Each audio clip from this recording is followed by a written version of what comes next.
Foresight के एक और एपिसोड के साथ मैं हूं आपकी मेज़बान समीन नवाज। अपने आज के इस प्रोग्राम में हम कुछ बात करेंगे बांग्लादेश में जारी पुरतशद्दुद मुजाहिरों के हवाले से। बांग्लादेश के कौमी दिन के मौके पर शेख मुजीबुर रहमान की यौम पैदाइश के मौके पर जो सरकारी सतह पर तकरीबात का इनेकाद किया गया, उसमें बांग्लादेशी वज़ीर आज़म शेख हसीना वाजिद की जानिब से भारतीय वज़ीर आज़म नरेंद्र मोदी को खास करके मदऊ किया गया और इस मौके पर बांग्लादेशियों की जानिब से भरपूर एहतजाज रिकॉर्ड करवाया गया। मोदी की पॉलिसियों के अगेंस्ट ये एहतजाज किया गया और ये कहा गया कि वज़ीर आज़म नरेंद्र मोदी हरगिज़ उस तरह से बांग्लादेश के ऊपर अपनी पॉलिसीज़ मुसल्लत नहीं कर सकते जिस तरह से वो भारत में अपनी पॉलिसीज़ की वजह से लोगों पर जुल्म और जबर का बाजार गर्म किए हुए हैं और इंसानी हुकूक़ की खिलाफ वर्जियाँ बढ़ती चली जा रही हैं। इस पर कुछ बातचीत करेंगे। साथ साथ हम कुछ बात करेंगे पाकिस्तान और भारत के माबैन सर्दमोहरी के हवाले से। जो सर्दमोहरी की एक बर्फ़ गुज़िश्ता काफ़ी अरसे से कायम है, उसमें ख़त्म होने के या उसके सर्दमोहरी के बर्फ़ को पिघलने के इम्कानात ख़ासे हद तक ज़ाहिर किए जा रहे हैं। क्या तरीक़ा इख्तियार किया जाएगा? बढ़ती हुई कशीदगी और तनाव की सूरत हाल को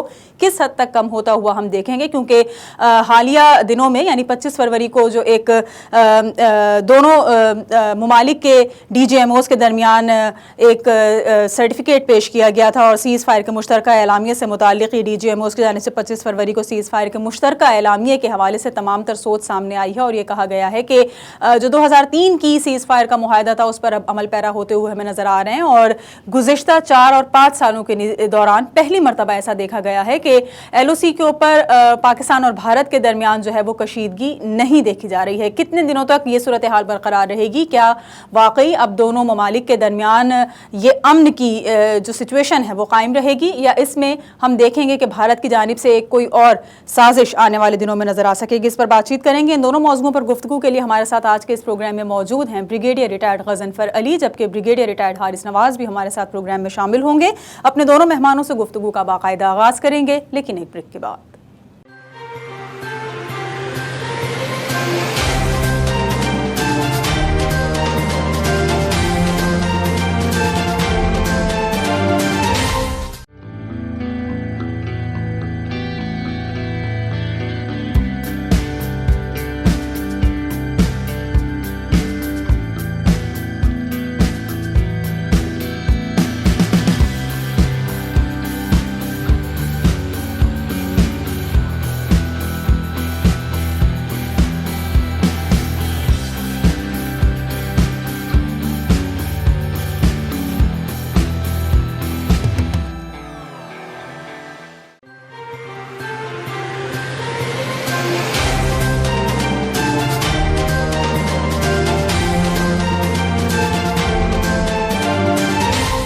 वेलकम बैक नाज़रीन। प्रोग्राम फोरसाइट में एक बार फिर आपको खुशामदीद कहेंगे। ब्रिगेडियर रिटायर्ड गज़नफ़र अली हमारे साथ मौजूद हैं और हम कुछ बात कर रहे हैं बांग्लादेश में होने वाले हालिया फसादात की जो भारतीय वज़ीर आज़म नरेंद्र मोदी के दौरे के दौरान पेश आए। बहुत शुक्रिया ब्रिगेडियर साहब, सब वक्त दिया आपने प्रोग्राम के लिए। सब पूछना मैं आपसे ये चाहूँगी कि हम जिस तरह देख रहे हैं कि बांग्लादेश के दौरे के दौरान भारतीय वज़ीर आज़म के ख़िलाफ़ प्रोटेस्ट किया गया है, क्या हम इस एहतजाज को उसी तर्ज पे ले सकते हैं जिस तरह से ख़ुद भारत में भारतीय वज़ीर आज़म के अगेंस्ट एहतजाज होते हैं उनकी पॉलिसियों के खिलाफ, इसी तरह से बांग्लादेश में भी इनकी पॉलिसियों के खिलाफ ये एहतजाज किया जा रहा है? भारत का मैंने पहले भी बारहा कहा है, उनका बड़ा मक्काराना और रिया से भरपूर सत्ता है, चाहे वो उनकी डिप्लोमेसी में हो, चाहे वो उनकी इंटरनेट पॉलिसी में हो, चाहे वो उनकी माशियात में हो, चाहे उनका जो अपने मुल्क के अंदर मुख्तलिफ करता है जिंदगी को लोगों को डील करने का तरीका, उसके अंदर दहशत गर्दी का एलिमेंट पोशीदा है।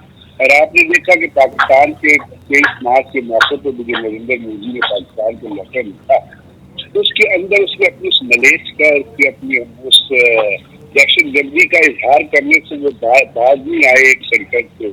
हालांकि नॉर्मल प्रोटोकॉल ये होता है कि जब आप इस किस्म के इवेंट से आप किसी को मुबारकबाद का हमदर्दी पैगाम भेजते हैं तो वहाँ पे आप उस चीज़ से रिलेट करते हैं, उस इवेंट से रिलेट करते हैं जिस इवेंट की वजह से उस चीज़ के ऊपर आप एक दूसरे के साथ पैगाम तक जो है वो तबादला कर रहे होते हैं।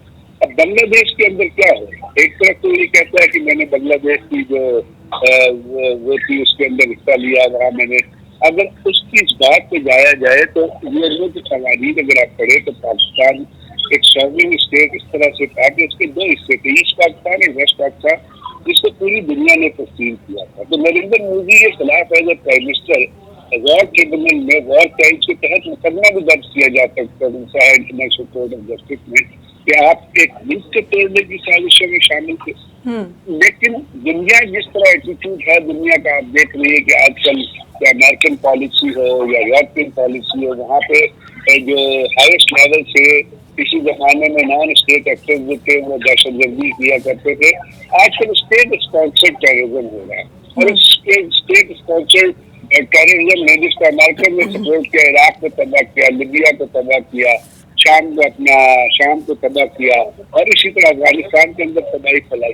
तो ये तमाम चीजें जो है ये भारत के रवैये के ऊपर से अंदाज हो रही है। और इसलिए उन्होंने जो बांग्लादेश के अंदर रोजाना कहते हैं कि बांग्लादेश से जो क्रॉसिंग करके जाते हैं इंडिया के अंदर, वहाँ रोजाना 20 से 30 को पिछले दिनों जिनको इंडियन फोर्सेज जो है वो फायरिंग करके और मार दिया करते थे। फिर जो जिस तरह वहाँ पे उनके ऊपर इमिग्रेशन के ऊपर जो पानी ईस्ट बंगाल से जितने लोग गए थे वो कहाँ जाके आबाद हुए थे? वो इंडिया के अंदर उन इलाकों में आबाद हुए थे जहाँ पे उन्होंने वो लेटेस्ट इमिग्रेशन एक्ट लगाया है जिसके तहत उन्होंने कहा कि 1971 से पहले रहने वाले लोग जो है उनको शहरियत बख्शी दी जाएगी और बाकी लोगों को मिल जाएगा शहरी कंसिडर। अब उसके अंदर कितने सारे बंगाली होंगे जो मुतासर होंगे। फिर जो इस तरह भारत की फौज बॉर्डर के ऊपर बॉर्डर से अक्रॉस बांग्लादेश के बॉर्डर के साथ साथ जिस तरह औरतों की बेअदबी करती है, यहाँ पे बेतहाशा अगवा की केसेस है जिनको भारत फौज अगवा करके ले जाती है, तो उनके साथ जिस तरह जुल्म किया जाता है, जो बिना जबर की वारदातें जो हो रही है, जिस तरह उनकी रिपोर्ट्स आ रही है ह्यूमन राइट्स वायलेशन की, तो इन तमाम पॉलिसी में ये कहने थे कि मैं तो अपना पकड़ा गया था और फिर इस तरह आप अपने आप को इन तमाम क्राइम से निकाल कर नहीं सकते।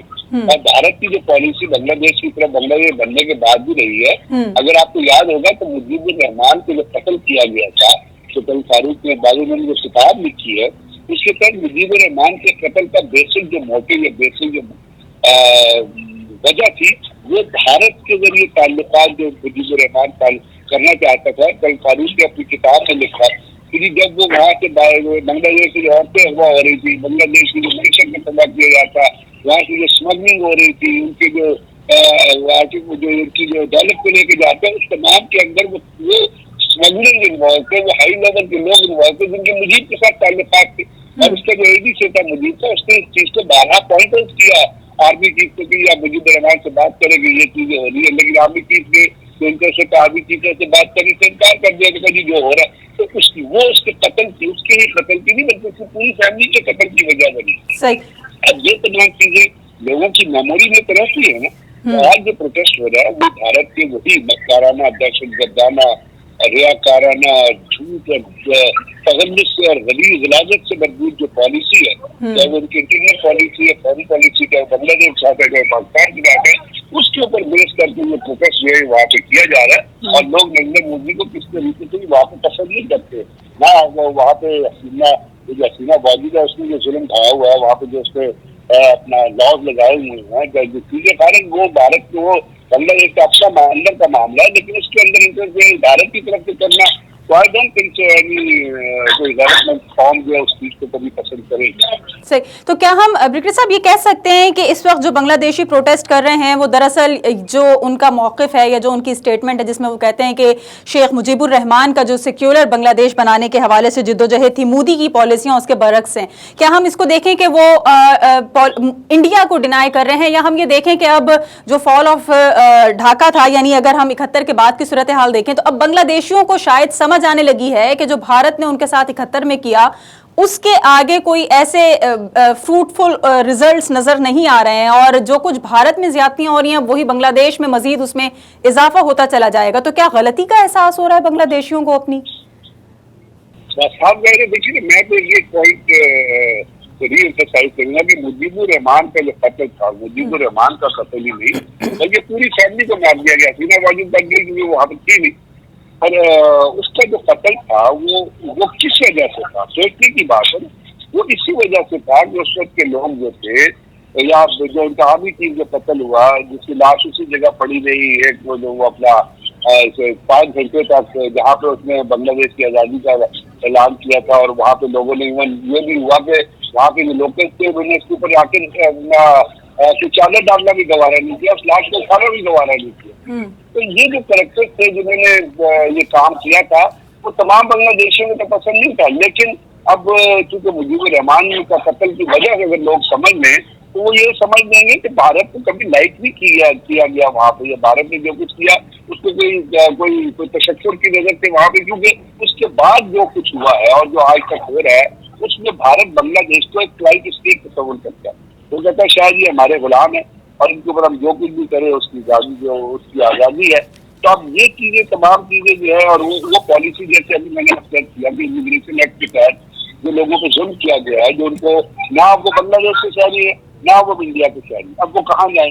अगर उनका बच्चा पैदा होगा तो उसको कहाँ रजिस्टर कराएं? अगर वो लोग शादी करेंगे, शादियां करेंगे तो वो कहाँ रजिस्टर कराएं? तो ये जो डेप्रिवेशन है, ये जो महरूमी का एहसास है, जो जिसके जितने इफेक्ट है वो ट्रांसफॉर्म होंगे बांग्लादेश के अंदर और लोग उसको फील करेंगे, तो उसको किस तरह वो लाइक करे? मुझे तो नहीं लगता कि गैरतमंद कौम जो है वो भारत जैसी जलील कौम को लाइक कर सकती है। भारत जैसे जलील कौम के लीडर, कौम तो कभी भी खराब नहीं होती, उसके अंदर कुछ लीडर्स होते हैं, कुछ ऐसे लोग होते हैं जिसको बदनाम करते हैं। आजकल जो भारत को बदनाम कर रहे हैं वो बुनियादी तौर पर नरेंद्र मोदी, अमित शाह, इसका टोला है जो पैदावार है दहशतगर्दी की, जो पैदावार है टेररिज्म की, जो पैदावार है फैसिस्ट स्टेट को वो कन्वर्ट करना चाहते हैं। और दुनिया आज ये कह रही है कि पूरी दुनिया, पूरे भारत को फैसिज्म के अंदर कन्वर्ट करना चाहते हैं। ये वो चीजें हैं जो आई डोंट थिंक सो। ठीक साहब, लेकिन जब हम भारत की बात करते हैं तो करेंगे और बांग्लादेशी उसके ऊपर कोई अपने अच्छे जज्बात पैदा करेंगे नरेंद्र मोदी जैसे गंदे और थर्ड क्लास लीडर के लिए। हाँ, लेकिन जब हम भारत की बात करते हैं तो भारत में तो हमेशा से ही इंसानी हुकूक की खिलाफ वर्जियां देखी जाती रही हैं। ये अलग बात है कि नरेंद्र मोदी के वज़ीर आज़म बनने के बाद उसमें बेपनाह इजाफा हुआ है और एक बड़ी तादाद हमने ऐसे भारतीयों की देखी है जो खुद अपने वज़ीर आज़म के खिलाफ प्रोटेस्ट करती हुई नजर आ रही है। तो क्या आपको लगता है कि जो भारत का मुस्तकबिल है वो ताबनाक मुस्तकबिल है? किसी तरह के कोई मोदी के हवाले से फ्यूचर को अगर देखा जाए या भारतीयों के हवाले से अगर मोदी की सरबराही में देखा जाए भारत का मुस्तकबिल, तो किस तरह का नजर आ रहा है आपको? भारत का हाल देख लीजिए आज क्या है, थोड़ा सा उसके ऊपर अगर नजर डाल दें तो उससे आपको मुस्तकबिल की प्रेडिक्शन नजर आ सकती है थोड़ी बहुत, चाहे वो 100% करेक्ट ना हो। लेकिन आज भारत में हरियाणा ब्लॉक है, न्यू दिल्ली ब्लॉक है, यहाँ पे वो जो किसानों की मूवमेंट जो है कंट्री वाइज मूवमेंट बन रही है, जो पंजाब के अंदर फसलें नहीं लगाई जा रही है, पंजाब के अंदर कल्टीवेशन नहीं हो रही है। अब जब पंजाब, हरियाणा और बाकी इलाकों में फसलें नहीं लगाई जाएंगी, कल्टीवेशन नहीं होगी, तो इसका रिजल्ट क्या निकलेगा? फूड शॉर्टेज, क्योंकि भारत ने एक बहुत बड़ी मंडी को, भारत ने एक बहुत बड़ी पॉपुलेशन को सपोर्ट करना, फूड शॉर्टेज होगी। फूड शॉर्टेज का रिजल्ट क्या निकलेगा? लोग भूखे मरेंगे। उसके साथ अगर आप देखिए ऊपर चली जाइए, छत्तीसगढ़ से ऊपर चली जाइए, तो वहाँ पे कुछ 37 डिस्ट्रिक्ट है जहाँ पे इंडिपेंडेंस मूवमेंट, आजादी की तारीख चल रही है। मार्क्स जो है, गोरिल्लास जो है, मार्क्स ऑर्गेनाइजेशन जो है, वो बड़े अच्छे से अपनी आजादी के लिए जंग लड़ी। वहाँ पे इंडियन आर्मी को घुसने की इजाजत थी। एक टाइम उन्होंने SSB के 26 उनके जवान थे, उनको कत्ल करके उनकी लाशें जंगलों में फेंक दी थी। भारतीय फौज ने इतनी हिम्मत नहीं थी कि उनकी लाशें जाके उठाती। उसके साथ साथ आप देखिए जो माइनॉरिटी या क्रिश्चियन या बाकी लोगों के साथ जो हो रहा है, वो जिस तरह उनके जुर्म ढाया जा रहा है, वो क्या पसंद आएगा? फिर आपने देखा कि एक रिपोर्ट आई इंटरनेशनल अपना मॉनिटरी यूनिट के वो ग्रुप है, उसने कहा 44 बैंक है भारत के जो मनी लॉन्ड्रिंग में इन्वॉल्व है। फिर वहाँ पे बड़ी बड़ी कॉर्पोरेशन हैं जो बंद हो चुकी हैं, उसके साथ साथ बैंक है जो बंद हो चुकी है, उन्होंने लोगों को पैसे पे करने से इनकार कर दिया। भारत की आजकल जो आप डेफिसिट देखे किस जगह पे जा रहा है, सिर्फ दिखाई मार्ग में साइन करने से किसी मुल्क के साथ अब अपनी इकोनॉमी को बेहतर नहीं करते, जिससे तक ग्रास रूट लेवल पे जो चीजें नहीं चल रही है उसमें। तो इन तमाम हालात से अगर आप चीजें को देखेंगे तो इसमें मुझे लगता है कि भारत जो लोगों ने नरेंद्र मोदी के साथ शाइनिंग इंडिया उससे जो अटैक किया होगा, डी शाइनिंग इंडिया से भी नीचे चला जाएगा, वो ब्लैक इंडिया से भी नीचे चला जाएगा, जिसका असर जो है वो पड़ेगा आम आदमी के ऊपर। आम आदमी पहले भी आपको पता है, बॉम्बे चले जाए, दिल्ली चले जाए, वहाँ पे लोग ऐसे हैं बेचारे जिनको बाथरूम की सहूलत मुहैया नहीं, कितने लोग हैं जो बगैर बाथरूम से रह रहे हैं। वहाँ पे उनका लिविंग स्टैंडर्ड देखे कि वो पैंट कमीज पहन के नीचे कपड़े पहन के फिरते नजर आते हैं आप। तो ये तमाम की तमाम वो नहीं है जो फिल्मों के अंदर या अपना मूवीज के अंदर या डॉक्यूमेंट्रीज के अंदर जो इंडियन फिल्म इंडस्ट्री प्रेजेंट कर रही होती है। डाउन बिलो द लेवल वहाँ पे बड़ी पॉवर्टी है। पॉवर्टी इतनी है कि वहाँ पे किसान जो है वो अपनी कुबीर नहीं देखता। राजस्थान से ऊपर आप चली जाइए, डेजर्ट में आप चली जाइए, उनको तो हिलने नहीं देता है। उनका जो मुखिया होता है या उनका जिम्मेदार होता है। तो मुझे लगता है कि आने वाले में इकोनॉमिकली भी और जो अपना इंटरनल फाइबर के हिसाब से जो एक कनेक्टिविटी होती है वो मुख्तलिफ जातों की, मुख्तलिफ कास्ट की, मुख्तलिफ क्रीड्स की होती है, तो उसके अंदर आज के हिसाब से जो पॉलिसी है, जो तमाम की तमाम दहशतगर्दी पे मबनी है, ये तमाम की तमाम कॉमन आदमी को किल करने पे मबनी है, ये तमाम की तमाम पॉलिसी तफरीक क्रिएट कर रही है। और वो तफरीक सिर्फ मुसलमानों या हिंदुओं के दरमियान नहीं है, वो तफरीक अगर आप देखें तो हिंदुओं के अपने अंदर ब्राह्मण और जो वो है अपना लोग नीति जात के हिंदू जैन जो है, ब्राह्मण जो है, उनके दरमियान तकलीफ की है। यानी अगर कोई उनका बच्ची है वो कुछ कर लेती है, आपको पता है कि वहाँ पे लोग जो है वो उनको जो लो कास्ट हिंदू है, जो ज्यादा पॉपुलेशन वाइज परसेंटेज वाइज ज्यादा है ब्राह्मणों से, उनको वो जानवरों से तशबीह देते। अभी पिछले दिन एक वीडियो आई है जिसमें आप शायद आप नजर पे गुजरी हो, तो एक लड़का है आपसे उसको एक शख्स मार रहा है सिर्फ इसलिए कि उसके मंदिर के अंदर कुटानी के लिए। अब ये चीजें जो है ये कोई इग्नोर तो नहीं आप कर सकते। यहाँ के पाकिस्तान में आपको क्या माइनॉरिटीज के ऊपर ऐसी चीज नजर आती है। लॉज हैं खैर हमारे जो बेहतर होने चाहिए, भी कायदे-ए-आज़म के कॉन्सेप्ट के मुताबिक हमें तमाम, मैं तो कहता हूँ माइनॉरिटीज का लफ्ज ही नहीं इस्तेमाल करना चाहिए। They are equal citizen of Pakistan. लेकिन इंडिया के अंदर आप देखिए ना क्या हाल इस वक्त क्या हो रहा है, क्या वो कर रहे हैं, क्या वो कह रहे हैं, प्रैक्टिकलिटी में से डाउन बिलो द लाइन कौन सी ऐसी चीजें हैं जो उनकी माशरे के अंदर तकलीफ क्रिएट कर रही है, सही डाइवर्जेंसेस क्रिएट कर रही है। ठीक, तो ये इसमें तो कोई लगता कोई ऐसी एक कोई शाइनिंग या फिर प्रॉस्पेरिटी या प्रोग्रेस की तरफ जा सकती है। सही, बहुत शुक्रिया ब्रिगेडियर रिटायर गजनफर हमारे साथ मौजूद, और हम कुछ बातचीत कर रहे थे इस वक्त हालिया बांग्लादेश की सूरत हाल के हवाले से कि शेख मुजीबुर रहमान के यौम पैदाइश के मौके पर जो कौमी दिन की तकरीबात का इनेकाद था उसमें मदऊ किया गया था भारतीय वज़ीर आज़म नरेंद्र मोदी को। और उस दौरान जो बांग्लादेशियों के एहतजाज देखे गए हैं, पुरतशद्दुद मुजाहरे हुए हैं, 4 अब तक अमवात हो चुकी हैं इन मुजाहरों के दौरान, जिसका अब तक ये तयन नहीं किया जा सका है कि क्या वजूहात हैं। लेकिन इन पुरतशद्दुद मुजाहरों से ये बात वाज़ेह हो चुकी है कि बांग्लादेशियों को शायद अब समझ आने लगी है, और जिस तरह एहसास महरूमी के हवाले से ब्रिगेडियर गजनफर ने बात की कि उसका अब एहसास हो रहा है कि किस तरीक़े कार से जो है वो इंडिया ने, भारत ने इस्तेमाल किया शेख मुजीबुर रहमान को, और उनके साथ अब अपनी पॉलिसी उन पर थोपने की कोशिश की जा रही है। और जो शेख मुजीबुर रहमान का एक ख्वाब था या उनकी एक सोच थी सेक्युलर रियासत के हवाले से, उस पर किसी तरह से अमल पैरा होता हुआ नजर नहीं आ रहा है। एक ब्रेक लेंगे, ब्रेक के बाद वापस आएंगे तो ब्रिगेडियर रिटायर हमारे साथ, ब्रिगेडियर रिटायर्ड हारिस नवाज साहब हमारे साथ मौजूद होंगे। उनसे हम कुछ गुफ्तगू करेंगे और बातचीत करेंगे इस वक्त पाकिस्तान और भारत के दरमियान पिघलती हुई बर्फ़ के हवाले से, यानी जो सर्द मोहरी की बर्फ़ एक पिघल रही है जिसकी इम्कानात जाहिर किए गए हैं पाकिस्तान और भारत दोनों की जानिब से, कितने इसके हमें पॉजिटिव एस्पेक्ट्स देखने में आते हैं और क्या ऐसा मुमकिन होगा भी या नहीं। एक मुख्तसर से वक्फे के बाद हमारे साथ रहिए।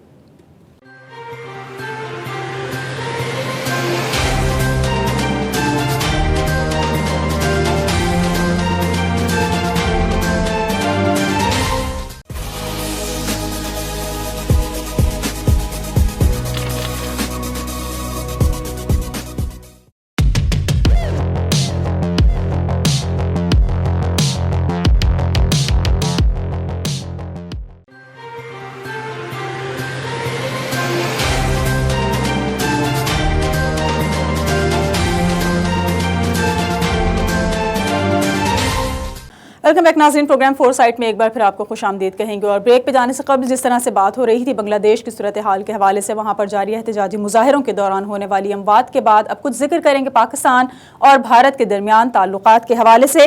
बढ़ती हुई कशीदगी और तनाव के बाद जो ताल्लुकात में सर्दमोहरी की बर्फ़ पिघलने के इम्कानात ज़ाहिर किए जा रहे हैं, किस हद तक हम देखेंगे कि वो पूरा उतरते हुए नजर आएंगे, सूरत हाल बेहतर हो सकेगी या नहीं, इसी पर गुफ्तगू के लिए हमें ज्वाइन कर चुके हैं ब्रिगेडियर रिटायर्ड हारिस नवाज हमारे साथ मौजूद हैं। बहुत शुक्रिया ब्रिगेडियर साहब, आप सब वक्त दिया आपने प्रोग्राम के लिए। मुझे बताइए किस तरह से आप देखेंगे अभी जो 25 फरवरी का एक सीज फायर का मुश्तरका एलामिया सामने आया है और 2003 के सीज फायर के मुआहदे के तहत जंगबंदी की गई है, आपको क्या लगता है कि क्या सूरत हाल रोनुमा हो सकेगी? और जो ये स्टेटमेंट है इंडियन आर्मी चीफ की, उस स्टेटमेंट को आप किस तरह से देखते हैं कि वो ये समझते हैं कि पहली मर्तबा ऐसा देखा जा रहा है कि गुज़िश्ता 4-5 सालों के दरमियान सूरत हाल बेहतर है? देखिए, ये एक जो लाइन ऑफ कंट्रोल है, ये तो 2003 से इसका एक मुआहदा हुआ था कि लाइन ऑफ कंट्रोल पर सीज़फायर वायलेशन नहीं होंगे, जिससे कोई निशाना नहीं बनाया जाएगा, इमदाद का नुकसान नहीं होगा, औरतों बच्चों को एक्सपीरियंस को शहीद नहीं किया जाएगा। और वो फिर इंडिया ने उसको खत्म कर दिया, जो कि तो काफी ज्यादा 2013 के बाद तो ज्यादा ये फायरिंग शुरू हो गई। इंडिया ने बहुत ज्यादा लाइन ऑफ कंट्रोल को हॉट कर दिया और अल्टीमेटली नाउ आई थिंक दोनों डीजी मिलिट्री एम्बेसडर से बात की, उन्होंने यही कहा कि कम अज कम सीज फायर कर लेनी चाहिए ताकि लोगों का जो नुकसान है, खास तौर पे हमारी तरफ जो कश्मीरी औरतें, बूढ़े, बच्चे, नौजवान इंडिया डिस्क्रिमिनेट फायर करता है, वहाँ नुकसान करता था और उसकी वजह से काफी ज्यादा जानी माली नुकसान होता था। और हम उधर इस तरह फायर नहीं करते क्योंकि वहाँ पर भी कश्मीरी मुसलमान है, हम तो पोस्टों को नुकसान पहुंचाते हैं। लेकिन जिस तरीके से मैं इस नरेंद्र मोदी को समझता हूँ, जो कि एक बहुत बड़ा इंतहा पसंद और एंटी मुसलमान है, एंटी पाकिस्तान है, तो कल भी अगर आपने बांग्लादेश में देखा हो तो उसने कहा हाँ जी, बांग्लादेश को इस पाकिस्तान को तोड़ने में मेरा बहुत अहम किरदार है, मैंने मुफ्ती को सपोर्ट दिया। तो ऐसे शख्स जो है ये कैसे हालात भी कर सकते हैं, जबकि वो ओपनली कहता है कि बलूचिस्तान में अजीत जवाहर की एक RSS का एक नया खतरनाक किस्म का खेल है कि बलूचिस्तान में तो दहशत जो जितने भी लोग हैं उनको ये सपोर्ट करते हैं, राजी पसंद तस्दीकों को सपोर्ट करते हैं ताकि बलूचिस्तान को ये खुदा न खास्ता रहना कर ले, पाकिस्तान की गलत नहीं होने देगा, क्योंकि ये नहीं चाहते कि हम एक इस्लामिक मुल्क है, हम एक न्यूट्रल मुल्क है। अगर हम इकोनॉमिक तरक्की करेंगे तो अपने मुल्क की पहले की मफादात में करेंगे, इसलिए ये सीपा को नाकाम करने के लिए वहाँ पर ऐसे हालात करते हैं। सो जब तक इंडिया कोई फिजिकल कॉन्फिडेंस बिल्डिंग मेजर्स नहीं करता, मिसाल के तौर पर वो कश्मीर में जुल्म पर ये बंदी करते हैं, उसके बाद जो वो 370-35 को वो वापस रिस्टोर नहीं करते हैं, तो हमारे ये जो है दिफाई उन्होंने भी बात की थी और प्राइम मिनिस्टर ने बात की, उस वक्त हम इंडिया से बात नहीं करेंगे। इंडिया को चाहिए कि कॉन्फिडेंस बिल्डिंग में ये इकदाम करे, उसके बाद पाकिस्तान जो मुज़ाकरात करे। हम तो हमेशा जमत का पैगाम देते हैं, प्राइम मिनिस्टर ने, चीफ मिनिस्टर साहब ने यही बात कही थी 27 फरवरी के बाद से कुछ बदल छोड़ दिया था वो अभिनंदन को, उस वक्त भी यही कहा था कि आप जो है अब मुज़ाकरात उस वक्त होंगे जब आप ये 2-3 स्टेप लेंगे और हमें ये कॉन्फिडेंस बिल्डिंग में ये जोन में कॉन्फिडेंस हो कि आप सही तौर पे वाकई आप मुज़ाकरात करना चाहते हैं, क्योंकि ये इस वक्त दुनिया में आइसोलेट हो चुके हैं। हर एक इनके मतलब बात कर रहा है, कश्मीर की पॉलिसी देख लें, फिर माइनॉरिटीज की पॉलिसी देख लें, फिर NCAA और NRC देख लें, फिर वहाँ पर मुसलमानों के खिलाफ जो कानून लेकर आएंगे जो मैंने बात की इसको देख लें, या कश्मीर किसान मूवमेंट देख लें, सिखों के खिलाफ देख लें। फिर इनके अलावा आप देखें सूडान, भूटान, श्रीलंका, बांग्लादेश, सब ने इसको छोड़ दी, ईरान तक ने छोड़ दिया और वो चाइना के साथ पाकिस्तान के साथ मिल गए हैं। तो पाकिस्तान को आइसोलेट करता हुआ खुद आइसोलेट होगी, इसलिए अब मजबूरन ये दुनिया को दिखाने के लिए ऐसे कदम कर रहे हैं। मुझे कोई ट्रस्ट नहीं। अच्छा, ये बताइए ब्रिगेडियर साहब कि जिस तरह से हम स्टेटमेंट की बात करते हैं तो जो भारतीय आर्मी चीफ हैं जनरल मनोज मुकुंद नरवा का जो स्टेटमेंट है वो ये कहते हैं कि अगर किसी चीज़ के नताइज नहीं मिल रहे तो ऐसा नहीं है कि एक ही काम की हिकमत अमली को बार बार दोहराते रहें और मुख्तलिफ नताइज की तवक्को करें। तो इस बयान का क्या मतलब है, क्या मकसद है, क्या कहना चाह रहे हैं, क्या वो वाजे करना चाह रहे हैं अपनी इस स्टेटमेंट के जरिए? देखें, ये इनके ये जो है जो स्टार बैंक मैंने इंटरव्यू भी देखा है, ये आपने ये चाहते हैं जो इल्जाम तराशी शुरू से है कि पाकिस्तान में ट्रेनिंग कैंप से हैं वो खत्म करे, इंफ्रास्ट्रक्चर खत्म करे, इंडिया में दहशतगर्दी खत्म करे। We are a victim of terrorism. हमने जितना नुकसान उठाया है और ये इनकी वजह से, ये स्टेट टेररिज्म करते हैं, ये मनी लॉन्ड्रिंग करते हैं, ये आपके सामने पाकिस्तान पे जनरेशन अटैक किया हुआ है, ये पाकिस्तान की आवाम और फौज में दूरियां पैदा करना चाहते हैं, ये इनकी नैरेटिव है। तो ये वो चाहते हैं कि उल्टा हमें कहते हैं कि हम दहशतगर्दी बनते हैं। भाई हमने क्यों करनी दहशतगर्दी? उसके बाद हमारे पास कोई ट्रेनिंग नहीं। आपने पुलवामा में देख लिया जो बालाकोट में भी कि ये आए हैं, इन्होंने क्या किया, एक 6 दरख्त को कवर कराने के लिए क्या किया, कहते 300 वो टेररिस्ट है, ये खुद झूठे साबित हो जाते हैं। फिर ये चाहते हैं कि जो पाकिस्तान की तरफ से जितना यहाँ पर को ट्रेनिंग किया वो बंद है, हमारे पास है ही कुछ नहीं, we are not involve. So they want, हालांकि हमें कहना चाहिए कि कश्मीर में जुल्म बंद करो, 370-35A को वापस लेकर आओ, मुसलमानों के खिलाफ जो वहाँ पर लिंचिंग की जा रही है, कभी वो गाय के ऊपर मार देते हैं, कभी ये वो अगर आप कहीं पानी पी लिया किसी जगह पे वो मार देते हैं, अपने दलत के खिलाफ ऐसी बातें करते हैं, तो इनको इम्प्रूवमेंट शो करनी है। इनके सब तमाम जो हम चाहे ममालिक में ताल्लुकात खराब हो गए हैं, दुनिया इनको आइसोलेट कर रही है। ये अमेरिका के प्रेशर में, यूरोपियन के प्रेशर में आके ये पाकिस्तान की बात ये चीज ये इस तरह करने वाले हैं। ये अब इनको पता है, इवन यहाँ तक अफगानिस्तान में भी इसको इग्नोर कर दिया अमेरिका ने भी। अभी आपके सामने रशिया में 500 इंडिया को नहीं बुलाया गया, कहीं भी इनको बुलाया नहीं जाता। तो इसलिए ये इस वक्त बहुत सख्त इनका मुंह काला हुआ है और जो उसको मिटाने के लिए दुनिया को ये दिखाना चाहते हैं कि देखिए जी हमने चीज बंद की है, हम मुजाकरात करते हैं। मुजाकरात करने के लिए नाउ यू हैव टू पहले show some confidence building measure, उसके बाद अब मुजाकरात किए जाएंगे। पाकिस्तान स्ट्रॉन्ग मुल्क है, हमारी फौज बड़ी हार्डेंड है, इसलिए हमें इनसे बराबरी की सदा मुजाकरात करने। ये सब चाहते हैं इस मुल्क में इनके हेजमोनिक डिजाइनर रीजन में, और पाकिस्तान द ओनली कंट्री जो स्टम्बलिंग ब्लॉक को ये करने नहीं देता, जिसकी वजह से ये इस वक्त हरकतें कर। अच्छा, क्या लगता है आपको कि जिस तरह से कहा गया है कि गुज़िश्ता 5-6 साल के दरमियान पहली मर्तबा ऐसा हुआ है कि सूरत हाल क़दरे तब्दील है और पाकिस्तान और भारत के माबैन जो LOC या वर्किंग बाउंड्री के ऊपर कशीदगी होती थी और सूरत हाल ख़राब हो जाती थी, बड़े पैमाने पर जानी और माली नुकसान भी होता था, इस मर्तबा जो है वो खामोशी है लाइन ऑफ कंट्रोल पर। तो आपको क्या लगता है कि इसके पीछे कोई और प्लानिंग हो सकती है भारत की? ये बिल्कुल झूठ बात करते हैं, ये खुद जिन्होंने की कोशिश तो ये बंद हुई है। ये पाकिस्तान को कहना जी कि ये पाकिस्तान कर रहा था, अभी हम देखेंगे बर्फ पिघलेगी तो रास्ते बंद खुलेंगे, फिर देखें पाकिस्तान करता नहीं करता। आपने पूरे सियाचिन से लेके और ये रन ऑफ कच्छ डेजर्ट तक आपने फेंसिंग की हुई है, आपने वहाँ सर्च लाइट लगाई हुई है। रात के वक्त वहाँ आप अगर एक सोई भी ले तो आप उसको पहचान सकते हैं। 500-200-400 गज का ये बिल्कुल सारी रात रोशन होता है। इन्वेंटेशन कहाँ से होगी, कैसे होगी? ये इंडियन जिससे झूठ बोलते हैं कि वहाँ पर कश्मीरी नौजवान कुरान पढ़ने के बाद अब वहाँ पर सारे कश्मीरी नौजवान खड़े हो गए इनके खिलाफ, वो इनकी फौज को भी मारते हैं। फौज इनकी अनट्रेंड है, आपको पता है कि वो लेने काबिल नहीं है। बहुत अच्छे नहाते औरतों बच्चों बूढ़ों को शहीद कर सकती है, पहले डिपेंड कर सकती है, तो वो नौजवान मारते हैं, पाकिस्तान में जान में जाते हैं। पाकिस्तान को अब हमें कोई भी इंफिल्ट्रेटर नहीं भेजने की जरूरत, इसलिए कि वहाँ आज़ादी की स्ट्रगल स्टार्ट हो गई है। अब वो इनसे रोकने गए तो पाकिस्तान में जान में जाते हैं, इसलिए ये अब इनकी मजबूरी है दुनिया की नजरों को छुपाने के लिए ये अच्छी हरकत कर रहे हैं। अगर इनका जमीन क्लियर हो तो ये जो यूनाइटेड नेशन का मिलिट्री ऑब्जर्वर ग्रुप है, हमारी तरफ वो जहाँ मर्जी कश्मीर में जाना चाहिए जा सकते हैं।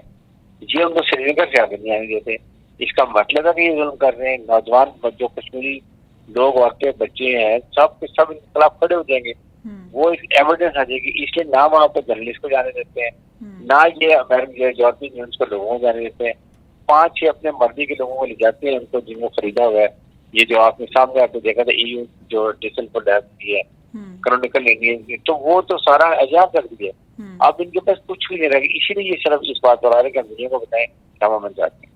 पाकिस्तान की मौजूदा हुकूमत की अगर हम बात करें तो जिस तरह से हमने देखा कि इमरान खान के दौरे हुकूमत में जहां कश्मीर के हवाले से बहुत ज़्यादा बातचीत की गई, मसाइल को उजागर करने की एक कोशिश की गई, तो क्या मौजूदा हुकूमत की हिकमत अमली आपको ऐसी लगती है जो माजी की हुकूमतों की नहीं रही है, या कोई ऐसी कारकर्दगी उनकी रही है भारत के हवाले से कि इस मरतबा हमें सूरत हाल क़दरे तब्दील नज़र आ रही है, या सूरत हाल तब्दील नहीं हुई, दरअसल वो बहुत ज़्यादा हाईलाइट नहीं हो रही और हालात इतने बेहतर नहीं हैं जितने बताए जा रहे हैं?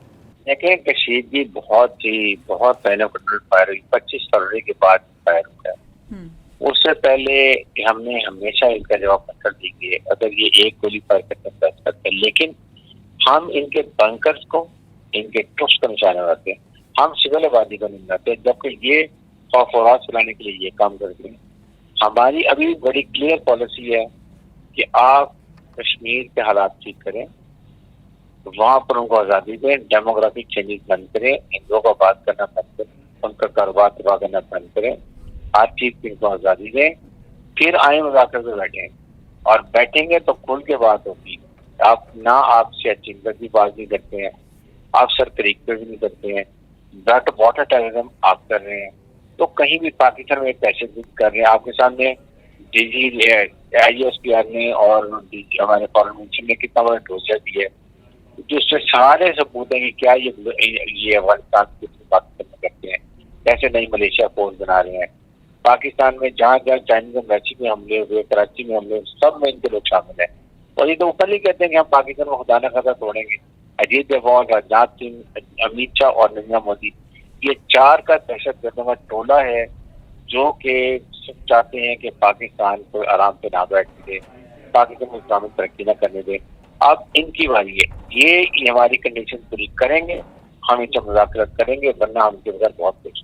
बहुत शुक्रिया। ब्रिगेडियर रिटायर्ड हारिस नवाज हमारे साथ मौजूद थे। इससे कबल हमने कुछ बातचीत की बांग्लादेश की सूरत हाल के हवाले से, और हम अब कुछ बात कर रहे थे पाकिस्तान और भारत के दरमियान लाइन ऑफ कंट्रोल की सूरत हाल के हवाले से। हमारे दोनों मेहमानों का बहुत शुक्रिया, हमें प्रोग्राम में आपने वक्त दिया। आज के प्रोग्राम के लिए फिलहाल इतना ही। अगले हफ्ते एक और प्रोग्राम के साथ आपके सामने हाजिर होंगे। प्रोग्राम टीम के साथ समीर नवाज को इजाज़त दीजिए। अल्लाह ने के बाद।